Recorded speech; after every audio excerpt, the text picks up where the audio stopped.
Assalamualaikum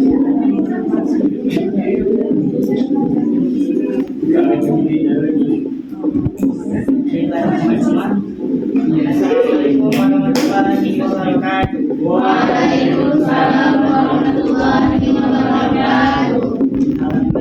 Alhamdulillahirabbil alamin. Wassalamu ala alihi wasallam.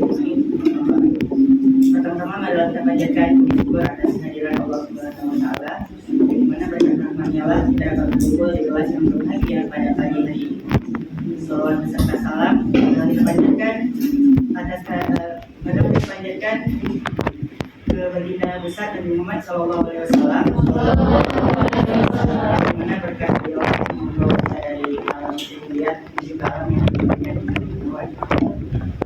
Baiklah, pertama-tama mengucapkan terima kasih kepada Ibu Irma Anggraini selaku dosen pengampu mata kuliah pelajaran Madrasah Pendidikan, dan juga teman-teman yang telah berantusias hadir pada pagi hari ini. Teman-teman, jadi kami dari kelompok 1 akan memaparkan materi kami yang berjudul Psikologi Pendidikan. Namun sebelum kami masuk ke dalam materinya, izinkan kami memperkenalkan diri terlebih dahulu. Perkenalkan, saya Muhammad Rizal Berkasih selaku moderator kelompok 1, dan rekan-rekan saya Alfred Maulana, Ayu Ramadhani, Mafira, Kurniawan, Elvira, Badrina Media, Novia Natasha, Sarjana Rizky, Hilda Saros, Iza Fauzia, Julia Abad, Neswa Satira, Ina Mauliani, Syifa Raisa Tasya, Tasmin, Tiara Rosautari, Wati Hairani, dan juga Tulika. Oke, semua. Jadi pada pemaparan materi kali ini, saya akan membawakan beberapa materi, yaitu berupa pendahuluan psikologi pendidikan, kemudian kami akan membahas mengenai pengertian psikologi pendidikan, psikologi pendidikan sebagai ilmu pengetahuan, terus ada sejarah, kehidupan dan metode psikologi pendidikan, ada dampak konsep pendidikan, dan kemudian terakhir kami akan membawakan kesimpulan. Jadi untuk materi pertama yaitu pengantar psikologi pendidikan yang akan dibawa oleh saudara. Psikologi pendidikan. Jadi teman-teman, jika kita ingin berbicara mengenai metode psikologi pendidikan, tentunya kita harus mengetahui apa sih itu metode psikologi pendidikan. Jadi teman-teman, metode psikologi pendidikan adalah cara yang bisa digunakan oleh guru untuk mempelajari ataupun memahami kondisi psikologis para siswanya. Di situ juga tertera ada 5 poin dalam metode psikologi pendidikan. Yang pertama adalah metode eksperimen. Jadi teman-teman, metode eksperimen ini bisa digunakan untuk menguji hasil dari suatu kegiatan metode lain. Contohnya itu metode lainnya itu seperti observasi. Jadi hasil dari observasi ini kan menyimpulkan kesimpulan. Jadi kesimpulan ini untuk kita mengecek apakah dia itu benar atau salah, maka dilakukanlah metode eksperimen itu mengecek kebenaran si kesimpulan tadi. Jadi metode eksperimen ini bisa dilakukan di dalam lab maupun di ruang kelas. Kemudian di poin B ada metode kuesioner. Jadi teman-teman, metode kuesioner ini adalah metode yang digunakan dengan cara menyebarluaskan berbagai pertanyaan kepada para siswanya, sehingga kita itu mampu mendapatkan data-data seperti umur, latar belakang keluarga, terus juga jenis kelamin, mata pelajaran apa yang disukai dan tidak disukai oleh para siswa dan lain sebagainya. Kemudian poin C ada metode studi kasus. Itu typo ya teman-teman. Metode studi kasus. Jadi teman-teman, metode studi kasus ini adalah metode yang bisa kita gunakan jikalau kita ini ingin mempelajari lebih dalam mengenai individu siswanya atau kelompok kecil. Jadi misalnya nih, kita itu ingin membuat penelitian mengenai perkembangan anak dari bayi hingga dewasa. Hasil dari penelitian itu mungkin tidak bisa mewakili semua orang, namun kita itu bisa memberikan edukasi mengenai perkembangan anak dari bayi hingga dewasa. Kemudian poin B ada metode penyelidikan klinis. Jadi teman-teman, metode penyelidikan klinis ini adalah metode yang digunakan oleh para ahli psikologi ataupun psikiater untuk mengobati anak-anak yang sekiranya mengalami gangguan psikologis atau dia itu berperilaku aneh selama berada di dalam kelas. Jadi dengan tujuan untuk mencari tahu apa yang menyebabkan anak ini mengalami gangguan psikologi dan juga bagaimana cara mengobatinya. Kemudian di poin B ada metode observasi naturalistik. Jadi teman-teman, metode ini bisa digunakan dengan cara melihat apa yang sedang terjadi di dalam kelas secara alami. Jadi contohnya itu seperti kita itu mencatat bagaimana perilaku siswa selama berada di dalam kelas, apakah dia itu tertib, terus juga apakah siswa-siswa itu memahami materi-materi yang sudah diajarkan dan lain sebagainya. Kemudian teman-teman, materi selanjutnya ada dampak konsep pendidikan.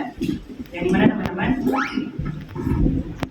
pendidikan itu memiliki tinjauan tentang psikologi perkembangan, psikologi belajar, psikologi sosial, dan kesiapan belajar serta aspek-aspek individu. Memberikan dampak pada konsep pendidikan, dampak itu sebagian besar dalam bidang kurikulum.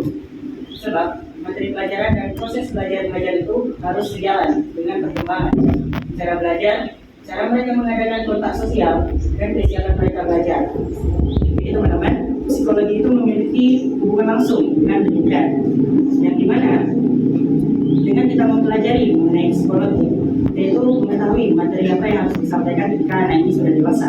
Makanya itulah waktu SD kelas 1 mungkin pelajaran kita masih muda, namun seiring berjalannya umur, seiring berjalannya waktu, naik juga kelas kita, maka pelajarannya akan semakin sulit karena itu disesuaikan dengan kondisi psikologi kita. Nah, jadi teman-teman, dampaknya pada konsep pendidikan adalah sebagai berikut. Yang mana poin pertama mengenai psikologi perkembangan. Jadi teman-teman, psikologi perkembangan ini memberikan edukasi mengenai perkembangan anak, yaitu perkembangan dari dewasa, dan juga perkembangan cara dia memahami pelajaran, perkembangan emosinya, dan lain sebagainya. Kemudian yang kedua ada psikologi belajar. Yang mana psikologi belajar ini memberikan edukasi kepada kita mengenai cara belajar manusia. Nah, yang dimana berdasarkan apa yang sudah dibaca di buku kemarin, di situ ada tertera 3 pendekatan yang ada di psikologi belajar. Yang pertama itu ada yang namanya pendekatan klasik. Yang dimana pendekatan klasik ini adalah cara belajar untuk anak-anak yang sekiranya dia itu suka menghafal. Contoh pelajarannya itu pendidikan agama, yang dimana di dalam pendidikan agama juga kita itu perlu menghafal ayat-ayat Al-Quran, terus juga bahasa asing, menghafal kosakata. Terus pendekatan yang kedua itu ada yang namanya pendekatan behavior, yang dimana ini itu cara belajar yang cocok untuk anak-anak yang memiliki skill atau kemampuan dalam dunia nyata, seperti dia itu suka bekerja, kemudian dia itu hobi bernyanyi atau menolong, dan lain-lain sebagainya. Kemudian di pendekatan ketiga ada yang namanya pendekatan kognitif, yang dimana ini itu cocok sekali untuk anak-anak yang memiliki kreativitas, yang dimana dia itu mampu menuangkan ide-ide kreatif selama belajar kelompok. Kemudian yang ketiga ada psikologi sosial. Psikologi sosial ini berhubungan langsung dengan bagaimana anak-anak itu berteman dalam sosial, berteman di lingkungan sosial. Jadi teman-teman, secara garis besar psikologi sosial ini memberikan edukasi kepada kita mengenai caranya kita untuk bersikap dalam kehidupan sosial. Contohnya itu kita itu memberikan edukasi kepada anak-anak bagaimana cara mereka bersikap sama kawan, bagaimana cara mereka sikap sama guru, bagaimana cara mereka mengatur emosi supaya tidak marah-marah sama kawan, dan lain sebagainya. Nah, jadi teman-teman, kesimpulan dari presentasi kami adalah psikologi pendidikan memiliki peran penting dalam memahami proses belajar dan mengajar. Hal ini dikarenakan dapat merancang strategi pengajaran yang efektif, memotivasi siswa mengelola kelas, selaku pembelajaran psikologi pendidikan juga menekankan pendidikan ilmiah melalui penelitian dan teori, dan dikembangkan untuk mendukung keahlian pengajaran yang lebih efektif. Dengan memahami berbagai aspek inovasi, perkembangan siswa, biaya belajar, serta perbedaan individu, tenaga pendidikan dapat menciptakan lingkungan belajar yang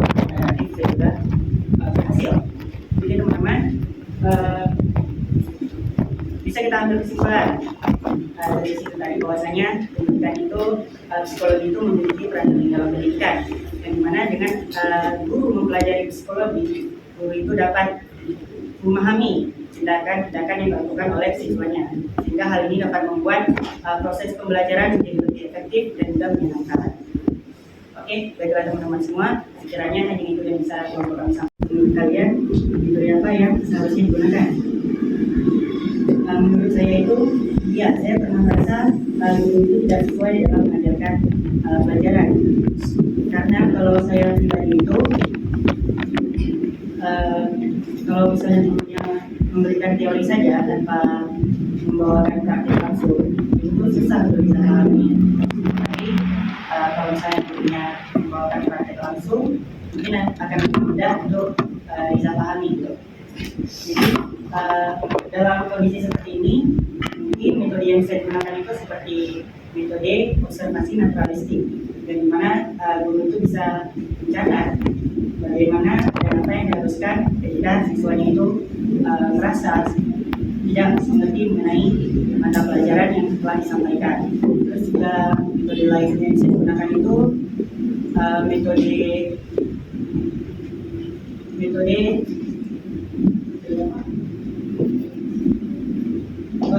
studi kasus, dari mana guru ini bisa memahami siswanya lebih dalam mengenai individu siswanya, bagaimana enaknya siswa itu belajar.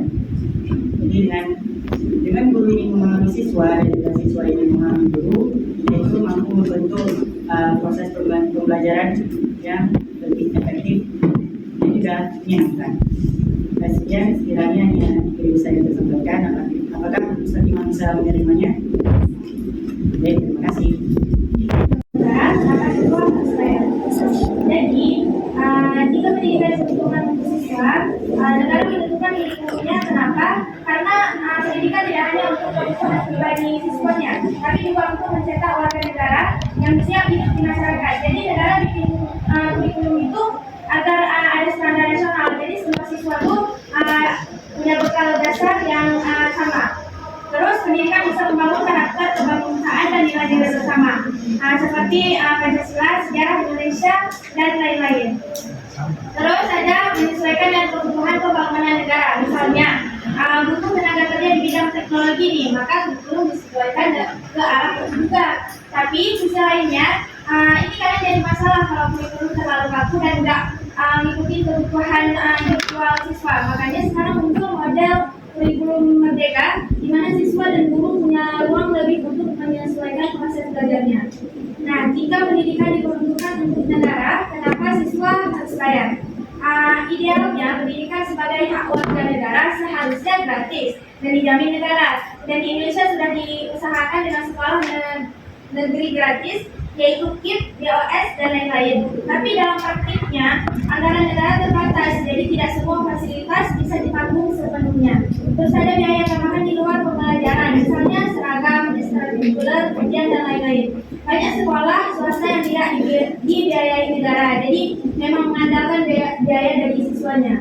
Jadi walaupun pendidikan itu ditanggung jawab negara, realitanya pembiayaan masih ditanggung jawab bersama negara, sekolah, dan orang tua siswa.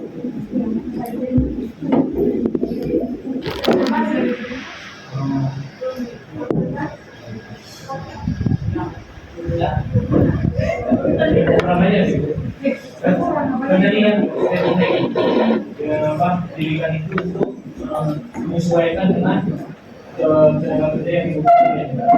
Berarti itu secara tidak langsung kan, berarti negara itu pendidikan itu yang untuk negara itu sendiri. Jadi kenapa harus tetap dibayarkan itu biaya-biaya itu? Ada lagi contoh.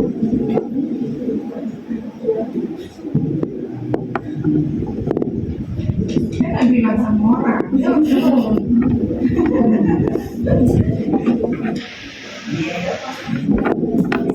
disampaikan sama teman yang sampai, nanti saya nyobainnya beda lagi. Tadi kan yang disampaikan itu kurikulumnya itu juga disesuaikan dengan kebutuhan negara. Jadi kan secara tidak langsung itu tuh menunjukkan bahwa Itu tuh pendidikan itu untuk negara itu sendiri. Jadi kenapa harus kita bayar?